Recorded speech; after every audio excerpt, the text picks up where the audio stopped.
I've always wanted to play Metal Gear Solid 5, but I wasn't sure if I needed to play the earlier games in the series first. When I asked around, I was immediately hit with a wall of passionate responses. You have to play the whole series, and despite my better judgment and the massive time commitment, I did it. I took the leap. And after finishing the original trilogy, I'm now ready to dive into Metal Gear Solid 4 Guns of the Patriots on the hardest available difficulty, Big Boss Hard. It's rare for a game series to maintain, let alone improve its quality with each new installment. Yet, every Metal Gear Solid game so far has exceeded my expectations. However, Metal Gear Solid 4 comes with a unique reputation. It's been jokingly called the Metal Gear Solid movie for its lengthy cutscenes, and I couldn't help but wonder, would this be the game that finally falters? Metal Gear Solid 4 takes place 5 years after the events of Metal Gear Solid 2. It opens up with Solid Snake delivering a somber monologue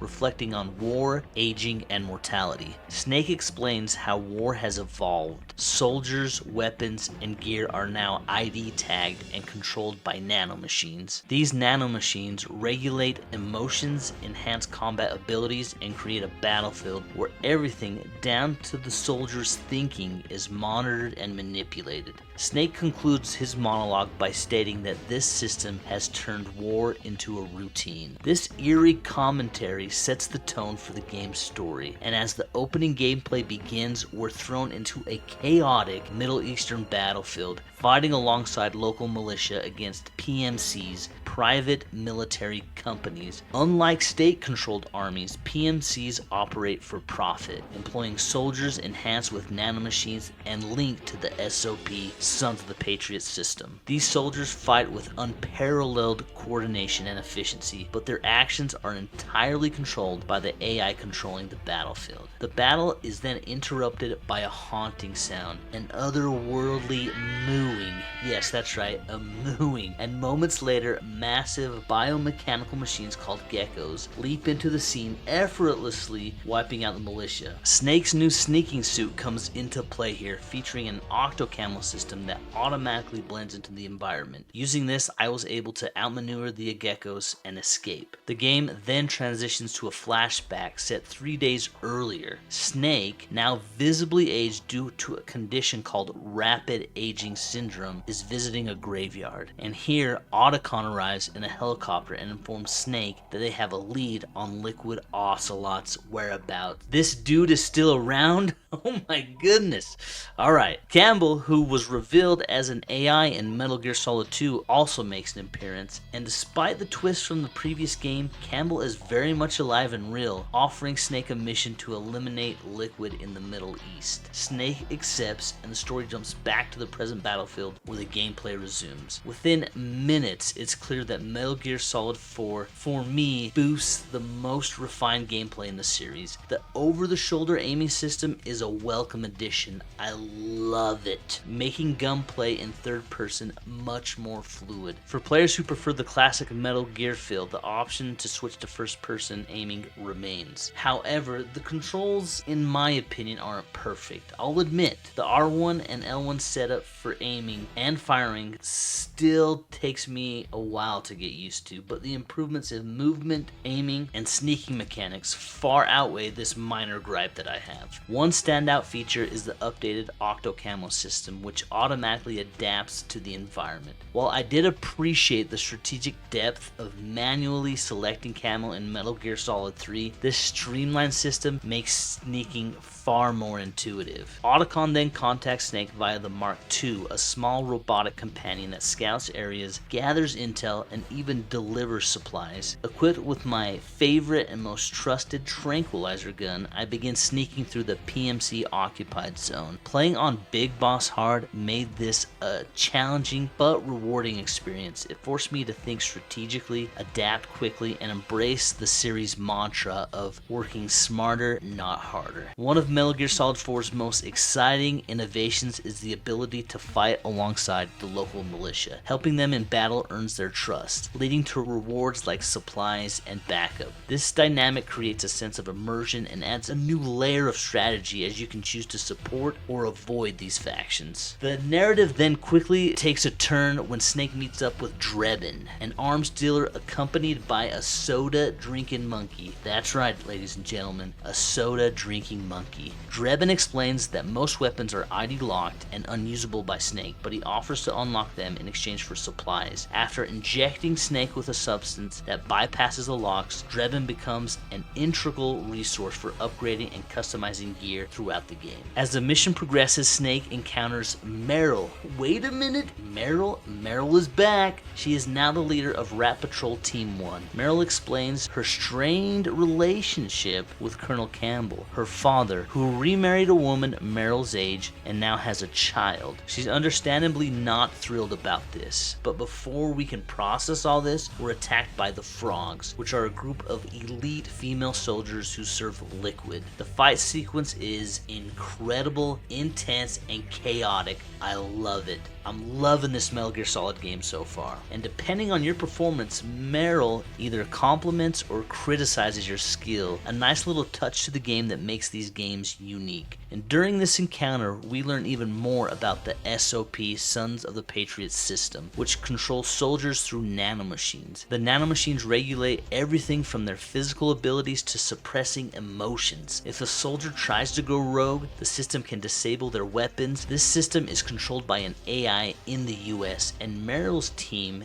acts as a failsafe in case things go wrong. And once we get past the Frogs, Meryl and Snake go their separate ways, and we continue sneaking further on when we hear some unsettling crying sounds and witness some very bizarre enemies. One flying through the air and another resembling an octopus. These are likely the game's bosses. Sneaking past them, we arrive at a base where we finally come face to face with Liquid Ocelot. Meryl radios us to say that she can't help us because her mission is to make peace, not fight. Liquid, speaking into a radio, activates something, causing soldiers to collapse in agony, including Snake, overwhelmed by their nanomachines. Strangely, Johnny from Metal Gear Solid 1, a soldier with chronic stomach issues, is unaffected. Snake attempts to confront Liquid but collapses as well. Naomi.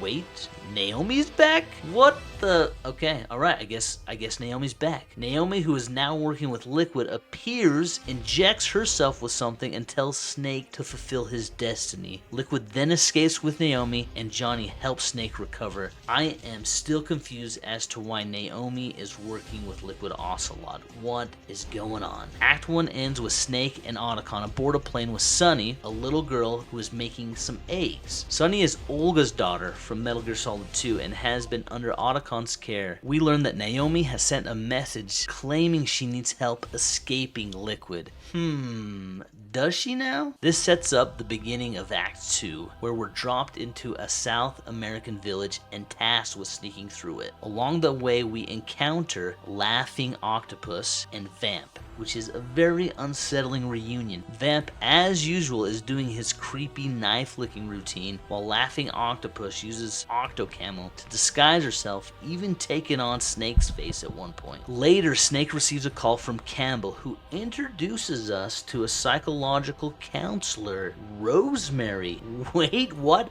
Rosemary's in the game too? Alright. This is Raiden's former lover, and it is revealed that Campbell is now married to Rosemary, which explains Meryl's bitterness. Snake questions Raiden's whereabouts, and Campbell reveals that Raiden disappeared after rescuing Sunny from the Patriots. Snake soon after receives a mysterious call warning of an ambush. The caller is none other than Raiden himself. Let's go, baby. Raiden tells Snake that he is no longer Jack, but he is ready to assist him. Alright, let's go, Raiden. Eventually we meet up with Drebin again, who warns us about the Beauty and the Beast unit. These 4 female soldiers, Raging Raven, Laughing Octopus, Crying Wolf, and Screaming Mantis, are enhanced by nanomachines and tasked with killing Snake. Each member of the unit has a tragic backstory of trauma and PTSD which fuels their madness. And guess what? Our first boss fight is against Laughing Octopus. It's a challenge but memorable battle. The battle against Laughing Octopus is a standout moment in Metal Gear Solid 4 for me, blending tension, psychological warfare, and innovation in its design. The fight takes place in a small, dimly lit lab filled with cluttered desks, shelves, and other objects that create multiple hiding spots for both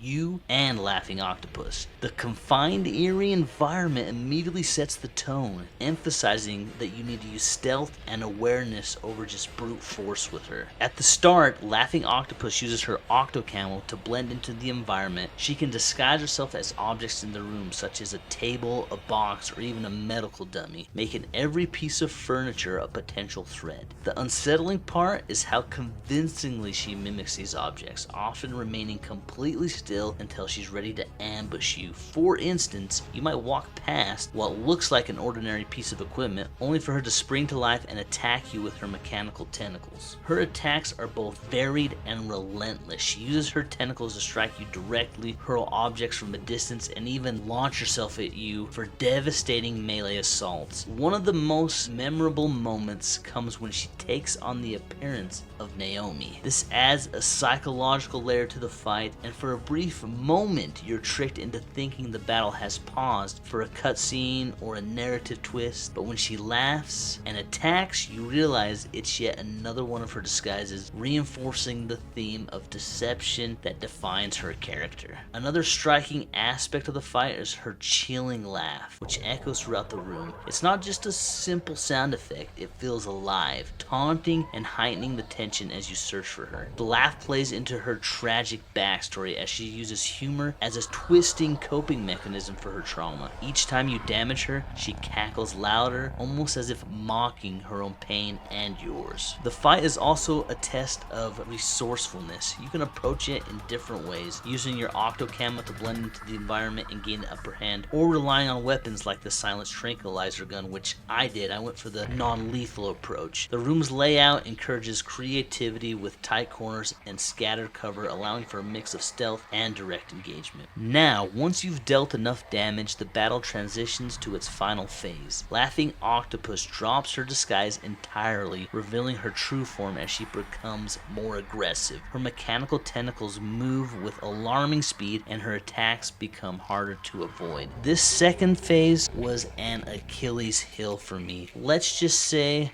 I may have struggled just a little bit. Come here. He's trying to help me out. What the f*** was that? She tricked me. What the hell? Oh shit! No! No! No! No! No! No! No! No! No! Ah! Scared me, made me jump, dude. No! No! No! No! No! No! Get up! No! Get out of here! Get out of here! No! No! No! Get down! Get down! Ah! Get out of here! Get out of the room! But after defeating her, the game delivers one of the most memorable moments in the series for me. Laughing Octopus sheds her mechanical shell, revealing her human form, and as she crawls towards you, she recounts her tragic past, how she was forced to laugh through the horror she endured. Her death is hauntingly quiet, and her story adds depth to her character, making you feel both victorious and somber. The reward for defeating her is her face camo, which allows Snake to adopt her likeness during missions. It's a small but symbolic nod to how Kojima blurs the lines between player and character, further immersing you in the fantastic world of Metal Gear Solid. This fight encapsulates what makes Metal Gear Solid 4 so special. It's not just a battle, but a narrative experience. The combination of gameplay mechanics and cinematic storytelling creates a moment that stays with you long after the fight is over. Compared to the bosses of previous games, Laughing Octopus Octopus feels like an evolution, pushing the boundaries of what a boss fight can achieve both mechanically and emotionally. As we escape with Naomi, we're ambushed by Gecko Mechs and our buddy Vamp, but Raiden swoops in to save the day. This is the first time we get a glimpse of Raiden's new look. What follows is an epic fight between Raiden and Vamp, one of the most cinematic sequences in the game. Raiden's transformation into a cybernetic ninja is nothing short of jaw-dropping, blending high-octane action with stunning visuals. The choreography is masterful. Each slash and strike feels deliberate, and the scene balances drama and spectacle perfectly. Kojima's knack for blending gameplay and storytelling is once again on full display here, elevating the sequence to an all-time great moment in gaming. Raiden seems to defeat Vamp, but later we see Vamp regenerate thanks to his nanomachines. Naomi explains to us that Vamp isn't immortal, but has an enhanced healing factor due to the nanomachines. At this point, I can confidently say that Metal Gear Solid 4 is living up to the series' legacy. The gameplay continues to evolve, offering meaningful quality of life improvements while retaining the charm of its predecessors. While I was initially skeptical about Metal Gear Solid 4's reputation as the Metal Gear Solid movie, I'm finding the balance between cutscenes and gameplay to be incredibly satisfying. Kojima's cinematic flair doesn't distract from my experience, it enhances it. I can't wait to see where the journey takes me next. Thank you for watching, and if you want to see part 2, let me know down in the comments.